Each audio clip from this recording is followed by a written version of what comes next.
despeito do que acontecer, Deus é Deus. Ele é o Senhor, Ele é o Deus soberano, ainda que as águas tumultuem e espumejem e na sua fúria os montes se estremeçam.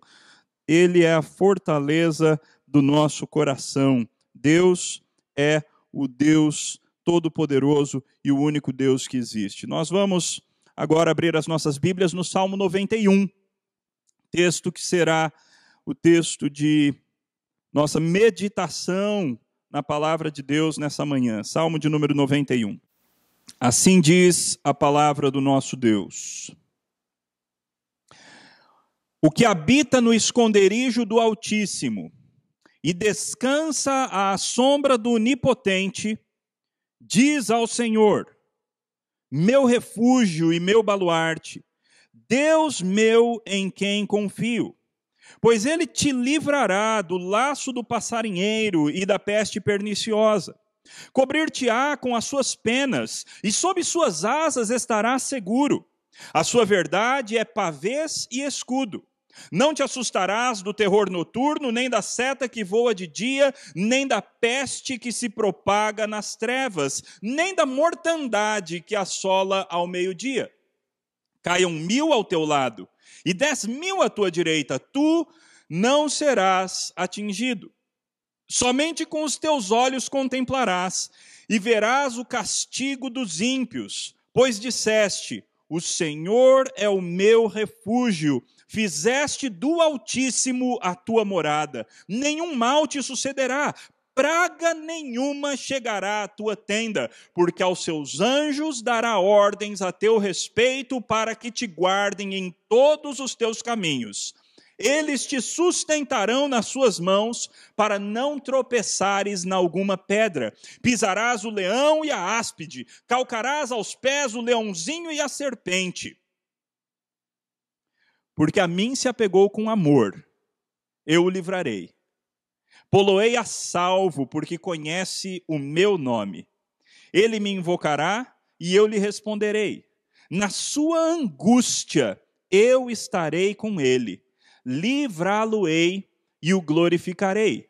Saciá-lo-ei com longevidade e lhe mostrarei a minha salvação. Muito bem, meus irmãos. O Salmo 91 é provavelmente um dos salmos mais citados nesse momento dessa pandemia do coronavírus.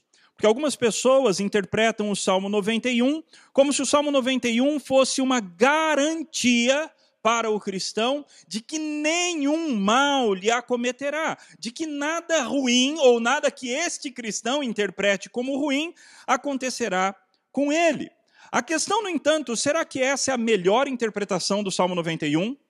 O que o Salmo 91 tem a ver com a crise do coronavírus? Ou com as crises, crise econômica, crise social, crises de vários tipos, crises familiares que esse vírus tem causado? Será que apenas os não cristãos têm sido afligidos? Na contagem mais atual, nós já tivemos 315 mil casos, quase 316 mil casos de coronavírus, da doença do coronavírus ao redor do mundo.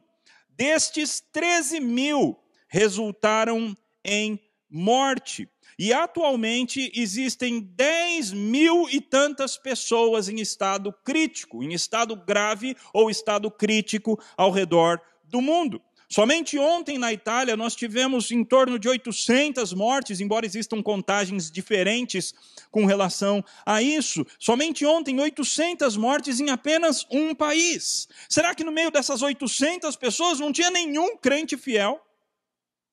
Ninguém que considerava o Senhor o seu refúgio, a sua fortaleza? Será que todos eram pessoas más, pessoas ímpias e pessoas não abrigadas, portanto, por essa proteção que alguns entendem que existe no Salmo de número 91? Qual é a maneira correta de nós interpretarmos esse trecho da palavra do nosso Deus? Bem, nós temos que lembrar algumas coisas. Nenhum texto da Bíblia pode ser interpretado em isolamento. Nós não podemos tirar um texto da Bíblia do resto de toda a Bíblia. Ou seja, todos os textos bíblicos têm que ser interpretados à luz do seu próprio livro e à luz da Bíblia inteira, porque a Bíblia inteira é a vontade de Deus para as nossas vidas. De forma que a gente não pode tirar um texto da Bíblia para poder interpretá-lo. E na Bíblia, meus irmãos, nós vemos que existem muitos sofredores santos. Na Bíblia existem vários sofredores santos. Nós podemos começar no capítulo 4 da Bíblia com a morte de Abel. Abel era um homem santo de Deus, um homem que tinha apresentado ofertas agradáveis ao Senhor, era o bom filho do casal Adão e Eva, e foi ele que foi assassinado brutalmente pelo seu próprio irmão. Nós podemos pular a Bíblia inteira e nós vamos encontrar com João, um santo homem de Deus, exilado, sozinho, em quarentena, na ilha de Pátimos, ali sozinho, enfrentando já a sua idade avançada, as consequências de uma idade avançada, tendo provavelmente, como diz a tradição da igreja, já sofrido diversas tentativas de assassinato por parte do imperador romano, mas ali estava João, um santo sofredor. E o resto da Bíblia? O povo de Deus no Egito, os patriarcas que sofreram em vários momentos, eles anteviam a promessa, mas não tiveram a oportunidade de usufruí-la. Vários dos profetas de Deus, Elias, Eliseu, Jeremias, Isaías, homens santos e homens sofredores. O povo de Deus como um todo. Os apóstolos do Senhor Jesus Cristo, a maioria dos quais morreu por causa de algum tipo de martírio. O apóstolo Paulo, os cristãos primitivos. Meus irmãos, se o Salmo 91 significa proteção completa contra os sofrimentos do mundo, então esse salmo é um salmo mentiroso. Porque na própria Bíblia nós vemos cristãos santos sofrem. Cristãos santos também são acometidos por coisas difíceis, por lutas, por dificuldades, por doenças. E quem sabe até alguns de nós perderemos por causa do coronavírus. E se não for o coronavírus, alguma hora chega a nossa hora. Se o Salmo 91, se a interpretação correta fosse a que alguns dão por aí, então nunca um cristão poderia morrer. Qual é a interpretação do diabo do Salmo 91? Notem, esse é um salmo interpretado pelo diabo. O diabo, então, lá em Lucas 4, 9 a 12, nós lemos assim: então o levou a Jerusalém, o diabo levou Jesus a Jerusalém, e o diabo colocou Jesus sobre o pináculo do templo e disse: se és o Filho de Deus, atira-te daqui para baixo, porque está escrito, aí ele citou o Salmo 91, aos seus anjos ordenará a teu respeito que te guardem. E, aí ele citou mais um versículo, eles te sustentarão nas suas mãos para não tropeçares em alguma pedra. Essa é a interpretação diabólica, meus irmãos. Essa interpretação, você pode fazer o que você quiser, que Deus é obrigado a te guardar. Você será guardado de todos os males que esse mundo te propõe. Mas a resposta de Jesus foi, respondeu-lhe Jesus, dito está, não tentarás o Senhor teu Deus. Não tentarás o Senhor teu Deus. É o próprio Jesus que, mesmo em Lucas, cita novamente o Salmo 91. No capítulo 10, versículos 17 a 20, nós vemos, então regressaram os 70, possuídos de alegria, dizendo, Senhor, os próprios demônios se nos submetem pelo teu nome. Mas ele lhes disse, eu via Satanás caindo do céu como um relâmpago. Eis aí vos dei autoridade para pisar de serpentes e escorpiões, e sobre todo o poder do inimigo, e nada absolutamente vos causará dano. É uma frase de Jesus baseada no Salmo 91. Não obstante, alegrai-vos não porque os espíritos se vos submetem, e sim porque o vosso nome está arrolado nos céus. Naquele momento específico, Jesus deu uma autoridade específica para aqueles 70 discípulos, para que eles fizessem grandes coisas em nome de Jesus, e naquele momento eles seriam guardados. Mas é o próprio Jesus também quem acrescenta no capítulo 21 de Lucas, sereis entregues até por vossos pais, irmãos, parentes e amigos, e matarão alguns dentre vós. De todos sereis odiados por causa do meu nome. Contudo, não se perderá um só fio de cabelo da vossa cabeça. Como assim? Jesus acabou de falar que alguns de nós seriam mortos. Mas depois ele diz, contudo, não se perderá nenhum só fio de cabelo da vossa cabeça. E ele então conclui, é na vossa perseverança que ganhareis a vossa alma. E finalmente Jesus dizendo, estas coisas vos tenho dito para que tenhais paz em mim. No mundo passais por aflições, mas tende bom ânimo. Eu venci o mundo. Meus irmãos, qual foi a forma que Jesus venceu o mundo? Com sofrimentos ou sem sofrimentos? É ridícula a pergunta, não é? É claro que nós sabemos que Jesus passou por grandes e terríveis sofrimentos. O que significa que a maneira de vencer o mundo inclui sofrimentos. Como então nós podemos entender o Salmo de número 91 à luz de tudo isso? Bem, nós temos que voltar para o texto e olhar o texto com cuidado e interpretá-lo à luz de toda a palavra de Deus e de toda a história da redenção. Isso é fundamental. Para começar, a estrutura do Salmo. Nós temos 2 versículos que afirmam: o que habita no esconderijo do Altíssimo e descansa à sombra do Onipotente, diz ao Senhor, meu refúgio e meu baluarte, Deus meu em quem confio. Essa é a parte mais importante do Salmo. Aqui nós temos o que o Salmo quer nos dizer. Quem habita no esconderijo do Altíssimo, quem se abriga na sombra do Onipotente, essa pessoa diz ao Senhor, essa pessoa tem um testemunho, essa pessoa vive de tal forma que ela tem essa confiança inabalável. Ele diz ao Senhor, meu refúgio, meu baluarte, minha torre forte, meu Deus em quem eu confio. Quem se esconde no Senhor professa isso. Quem se esconde no Senhor tem essa certeza. Se eu estou me escondendo no Senhor, se eu estou debaixo das asas do Senhor, se eu estou no esconderijo que é o Senhor, então Ele é o meu Deus, em quem eu confio. Ele será o meu refúgio, Ele será a minha fortaleza, Ele será o meu castelo forte e seguro. Ele será o meu Deus, em quem eu tenho a minha confiança. O resto do Salmo vai explicar esses 2 versículos. Notem os irmãos que no versículo 3 nós temos a palavra pois. No versículo 9 nós temos a palavra pois. No versículo 11, nós temos a palavra porque. E no versículo 14, a palavra porquê. No hebraico não existe essa distinção entre pois e porquê. No hebraico é sempre a mesma palavra. Ou seja, nós temos uma afirmação e 4 explicações, 4 fundamentações, 4 causas dessa afirmação. A afirmação está nos versículos 1 e 2 que nós já vimos. Quem habita em Deus, quem se esconde em Deus, diz, testemunha. Essa pessoa tem essa certeza que Deus será o seu refúgio, o seu baluarte, o seu Deus em quem essa pessoa pode confiar. Por quê? E aí então vem as 4 razões. A primeira razão é porque Deus vai livrar essa pessoa. E meus irmãos, isso é fato.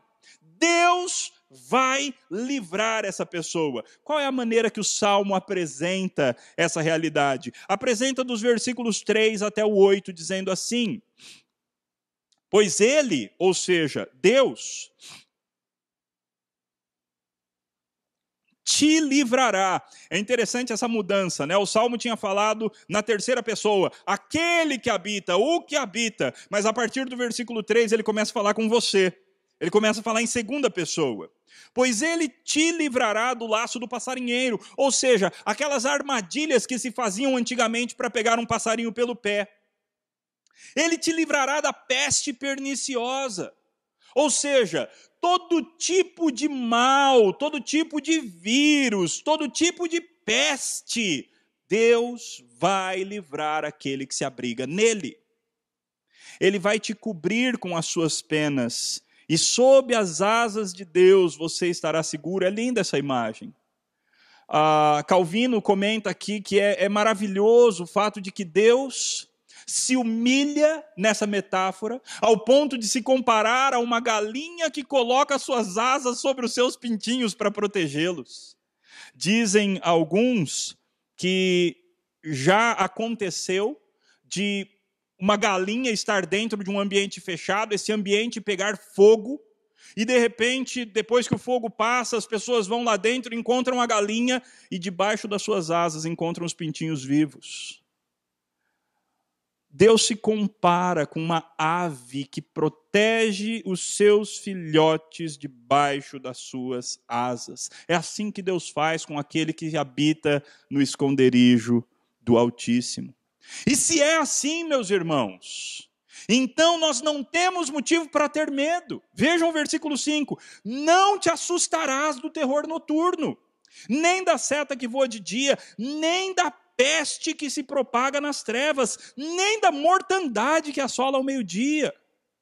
Meus irmãos, por mais triste que seja a cena de caminhões do exército italiano levando corpos e mais corpos para serem cremados, sem oportunidade de velório, sem oportunidade de um sepultamento digno, por mais triste que seja essa cena, nós não podemos ter medo, porque o Senhor nos protegerá.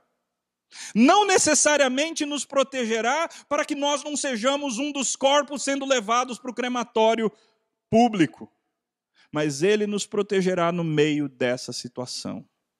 Ele nos garantirá vitória ao final, porque estar com Deus é incomparavelmente melhor. Então nós não nos assustamos. Se você se abriga no esconderijo do Altíssimo, se você descansa na sombra do Onipotente, se você é um desses que diz, meu refúgio, meu Deus, meu baluarte em quem eu confio, então você não deve se assustar dessas muitas coisas. O versículo 7 então diz, caiam 1000 ao teu lado e 10.000 à tua direita, tu não serás atingido. Interessante que quinta-feira, ouvindo a CBN, um programa que não tem nada a ver com cristianismo. De repente, uma das pessoas lá disse, um dos apresentadores do programa disse, é a hora do expediente o nome do programa. Um deles disse, então, eu não sou religioso, mas o Salmo 91, versículos 6 e 7 não sai da minha cabeça. E aí ele então falou, ao vivo na CBN, ele citou esse texto. Mas citou numa interpretação que é a interpretação mais comum e a mais errada. Como se esse salmo fosse garantir uma proteção de que nós nunca vamos ser abalados. Meus irmãos, muitas vezes Deus vai sim nos proteger para que nós não caiamos, para que caiam 1000 de um lado e 10.000 do outro lado. Mas outras vezes, meus irmãos, nós estaremos entre aqueles que caíram. Notem, essa é uma realidade que nós encontramos, por exemplo, em Hebreus capítulo 11. Quando, depois daquela lista maravilhosa dos heróis da fé, todos os quais sofreram grandes coisas. O autor de Hebreus, então, diz assim na sua conclusão do capítulo 11, e o que mais direi? Certamente me faltará o tempo necessário para referir o que há a respeito de Gideão, de Baraque, de Sansão, de Jefté, de Davi, de Samuel e dos profetas, os quais, por meio da fé, subjugaram reinos, praticaram a justiça, obtiveram promessas, fecharam a boca de leões, extinguiram a violência do fogo, escaparam ao fio da espada, da fraqueza tiraram força, fizeram-se poderosos em guerra, puseram em fuga exércitos estrangeiros. Mas continuem. Até aqui parece que é a interpretação mais comum do Salmo 91. Tudo deu certo para eles, de um ponto de vista humano. Olhem como continua. Mulheres receberam pela ressurreição os seus mortos. Alguns foram torturados, não aceitando o seu resgate para obterem superior ressurreição. Outros, por sua vez, passaram pela prova de escárnios e açoites, sim, até de algemas e prisões. Foram apedrejados, provados, cerrados pelo meio, mortos a fio de espada. Deus não livra todo mundo da espada. Ao mesmo tempo que um versículo anterior falou, vários foram libertos da espada. Um versículo logo em seguida fala, muitos pela sua fidelidade morreram pela espada. E o texto continua apresentando uma descrição de vários sofrimentos que esses heróis da fé passaram. Mas, meus irmãos, qual é o ponto do texto de Hebreus 11? Que eles receberam e receberão de maneira completa a grande recompensa. Ou seja, o Salmo 91 se cumpriu na vida daqueles que foram salvos da morte, mas também se cumpriu na vida daqueles que morreram como mártires, porque eles vão receber recompensa maior. Eles vão receber proteção, abrigo, conforto, refúgio da parte de Deus nos altos céus. Salmo 91 então continua. Somente com os teus olhos contemplarás, versículo 8, e verás o castigo dos ímpios. Vocês se lembram do Salmo 93? Como o salmista diz, olha, eu comecei a olhar para os perversos e eu vi que eles se dão bem, enquanto eu que sou crente me dou mal. Até que eu entrei no santuário de Deus e atinei com o fim dos ímpios. Meus irmãos, as promessas de Deus não são principalmente para essa terra e para essa vida. As promessas de Deus, todas as promessas de Deus, todas as quais têm em Cristo o seu sim e o seu amém para a glória de Deus, todas as promessas de Deus são principalmente para a eternidade. Esse salmo ele é totalmente verdadeiro, mas ele é verdadeiro quando você pega e o estica até a eternidade, porque na eternidade nós veremos essa realidade aqui. Todos aqueles que se abrigaram no Senhor e que disseram, tu és o meu refúgio, o meu baluarte, o meu Deus em quem eu confio, todos aqueles que fizeram isso estarão muito bem, enquanto todos os ímpios serão castigados. Somente com os teus olhos contemplarás e verás o castigo dos ímpios. Por que então que aquele que habita no esconderijo do Senhor diz, meu refúgio e meu baluarte? Porque Deus certamente o livrará. Seja na vida, seja na morte, seja em vida, seja na eternidade, seja fazendo com que ele passe por situações difíceis e tenha vitória aqui, porque Deus faz isso muitas vezes, seja fazendo com que ele passe por situações difíceis, tenha uma aparente derrota no mundo, mas tenha uma vitória gloriosa na eternidade. O Salmo 91 sempre se cumpre. No versículo 9 nós temos a segunda razão do porquê que isso acontece. O versículo 9 e 10, os versículos 9 e 10 dizem assim, pois disseste, o Senhor é o meu refúgio, fizeste do Altíssimo a tua morada. Nenhum mal te sucederá, praga nenhuma chegará à sua tenda. Basicamente, os versículos 9 e 10 são uma repetição dos versículos 1 a 8. Ele repete aquele que se esconde em Deus, o que ele diz? Ele diz, notem que existe uma atitude por parte daquele que se abriga no Senhor Deus. Ele diz. Meus irmãos, como é fundamental a gente falar. Como é fundamental, nesses dias, nós expressarmos a nossa confiança no Senhor Deus. E dizermos, o Senhor é o meu refúgio. E de fato fazermos com que o Altíssimo seja a nossa morada. Irmãos, se temos que ficar presos nas nossas casas, que a nossa casa seja o Altíssimo. Essa é a melhor casa onde a gente pode ficar. E essa é a melhor casa para nós ficarmos o resto da eternidade. O versículo 11 apresenta então a terceira razão. Terceira razão por que vale a pena nós nos abrigarmos em Deus e por que vai dar certo. O versículo 11 diz assim, porque aos seus anjos dará ordens a teu respeito para que te guardem em todos os teus caminhos. Eles te sustentarão nas suas mãos para não tropeçares em alguma pedra. Pisarás o leão e a áspide é uma serpente venenosa. Calcarás os pés ao leãozinho e à serpente. Aqui nós temos então um terceiro motivo pelo qual nós podemos confiar plenamente em Deus. Nós podemos confiar nele porque ele envia os seus anjos para cuidarem de nós. Os anjos, diz o autor de Hebreus, são espíritos ministradores para o bem daqueles que creem em Jesus Cristo. Espíritos ministradores, espíritos serviçais, espíritos que servem, que cuidam, que ministram àqueles que creem em Cristo Jesus. Algumas vezes, meus irmãos, os anjos, sem a gente saber, vão tirar os problemas que estavam na nossa frente. Nós pisaremos sem perceber numa serpente e os anjos de Deus vão dar um jeito de nós não nos ferirmos. Mas outras vezes, meus irmãos, os anjos de Deus virão buscar o nosso corpo depois de muito sofrimento, como foi o caso de Lázaro. São espíritos ministradores para o bem daqueles que servem o Senhor Deus. E a verdade de Deus se cumpre tanto num caso quanto no segundo. Lázaro, o homem da história que Jesus contou, sofreu terrivelmente nessa vida, mas ele foi guardado, ele foi conduzido por anjos para o colo do pai Abraão. A última razão que o Salmo apresenta para nós confiarmos em Deus é maravilhosa. É maravilhosa porque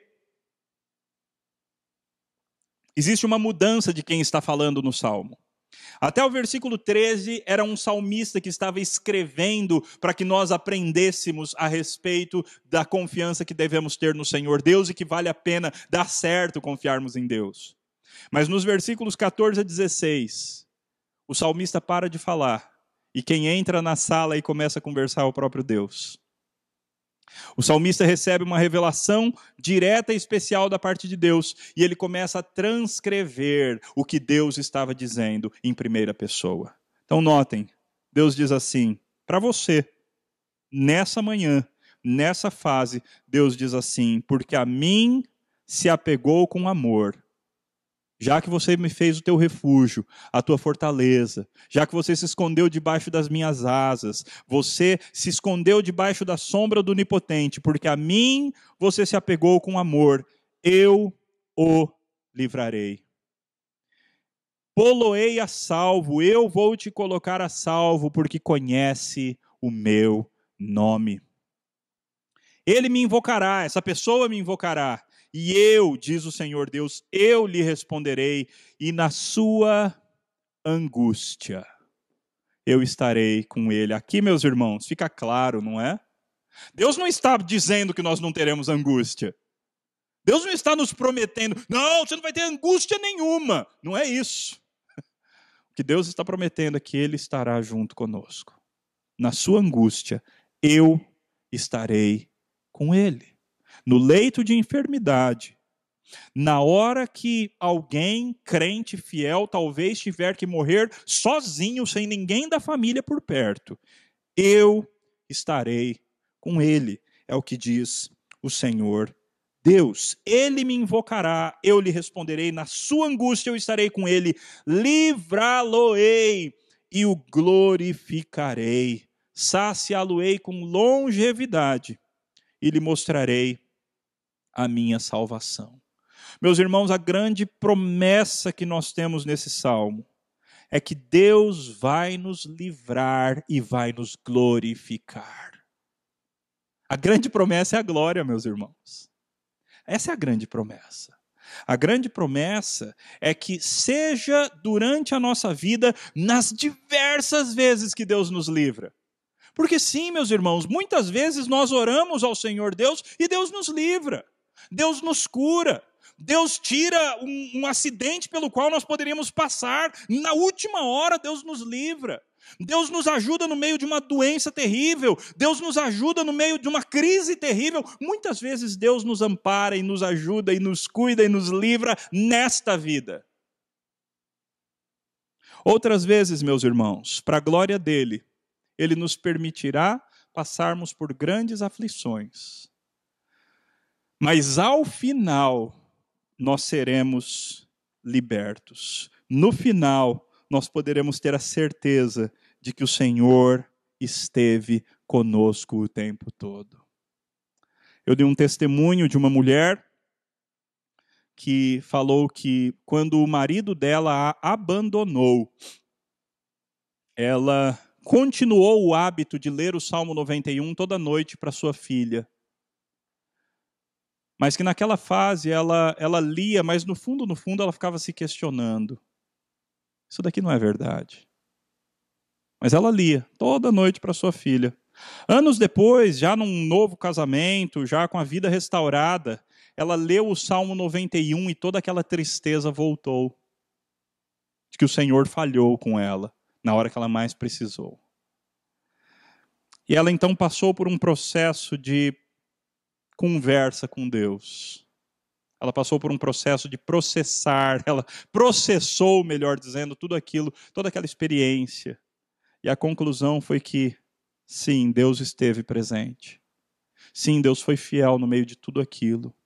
Sim, por meio de tudo aquilo, ela teve muito mais comunhão com o Senhor Deus. Deus se fez presente no meio da angústia e a libertou no meio da angústia. Meus irmãos, para quem que é o Salmo 91? O Salmo 91 é para qualquer pessoa que deixa a sua Bíblia aberta nesse salmo na sala. O Salmo 91 é para qualquer pessoa que tomar posse das promessas de Deus, mesmo sem ter um compromisso com Deus. O Salmo 91 seria para pessoas de quaisquer religiões. Não, meus irmãos. O texto diz para quem que é o Salmo 91. O Salmo 91 é para aquele que habita no esconderijo do Altíssimo. O Salmo 91 é para aquele que descansa na sombra do Onipotente, aquele que diz, meu refúgio, meu baluarte, meu Deus em quem eu confio. O Salmo 91 é para aquele que diz, o Senhor é o meu refúgio. O Salmo 91 é para aquele que fez do Altíssimo a sua morada, aquele que se apegou ao Senhor com amor. O Salmo 91 é para aquele que conhece o nome de Deus, para aquele que invoca o nome de Deus. Nós que temos a revelação completa, sabemos que o Salmo 91 é para aqueles que amam o Senhor Jesus Cristo e que deram a sua vida para Ele. Para mais ninguém. O Salmo 91 não é uma garantia de proteção genérica para quem quiser.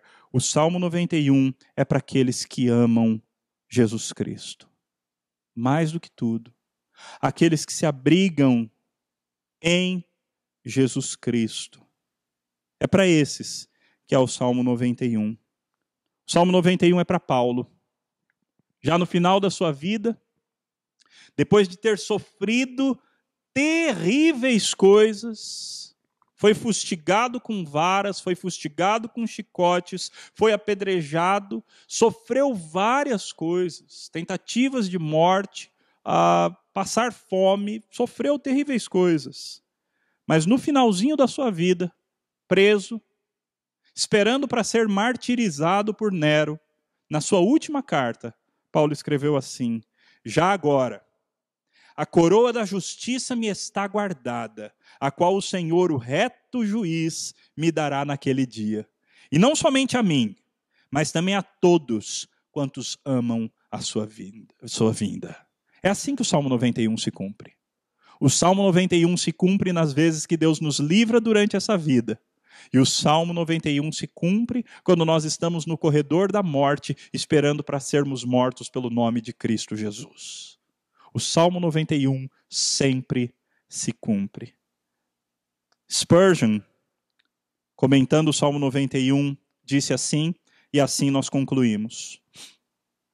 É impossível que algum mal aconteça com o homem que é amado pelo Senhor. As calamidades mais destruidoras só podem encurtar a sua jornada e apressar a sua recompensa. As coisas ruins para ele não são coisas ruins, mas sim o bem de uma forma misteriosa. As perdas o enriquecem, a doença é sua medicina, a reprovação é a sua honra, a morte é o seu ganho. Nenhum mal, no senso estrito da palavra, pode acontecer a ele, pois todo mal é anulado pelo bem. Feliz aquele que vive em tal estado. Ele está seguro quando outros estão em perigo. Ele vive quando outros morrem. Que o Senhor, dessa forma, nos ajude a nos abrigarmos na sombra do Altíssimo e descansarmos na habitação do Onipotente. Vamos orar. Pai, ajuda-nos a crer, a despeito de todas as notícias, a despeito de todas as previsões, a despeito de nós mesmos pessoalmente sermos atacados ou não por este mal. Ajuda-nos a crer e a nos abrigarmos na sombra do Onipotente, sabendo que o Senhor sempre fará cumprir o Salmo 91, seja nesta vida, seja na eternidade. aquele que se abrigou em ti nunca será frustrado. Vale a pena servir o Senhor. Vale a pena te dizer, meu refúgio, meu baluarte, Deus meu em quem eu confio, porque o Senhor nunca nos decepcionará. Pai, ajuda-nos a crer da maneira correta. Não crer com uma fé rasa, que acha que Deus tem que fazer tudo nessa vida para nós. Mas crer, ó Deus, entendendo que as melhores promessas tuas não são para essa vida. As melhores promessas tuas são para aquele lugar onde nós habitaremos com o Senhor, onde todas as lágrimas serão enxugadas dos nossos olhos, aquele lugar onde o Senhor guarda cada uma das nossas orações e aquele grande dia no qual nós encontraremos com o nosso Senhor Jesus Cristo e com Ele viveremos pelos séculos dos séculos, onde o Senhor será o nosso sol, a nossa luz, e onde nós teremos plena comunhão contigo e uns com os outros, para a glória do Pai, em nome de Jesus. Amém. Meus irmãos, em resposta ao que nós ouvimos, vamos cantar o hino 165, Cuidado Divino, hino 165.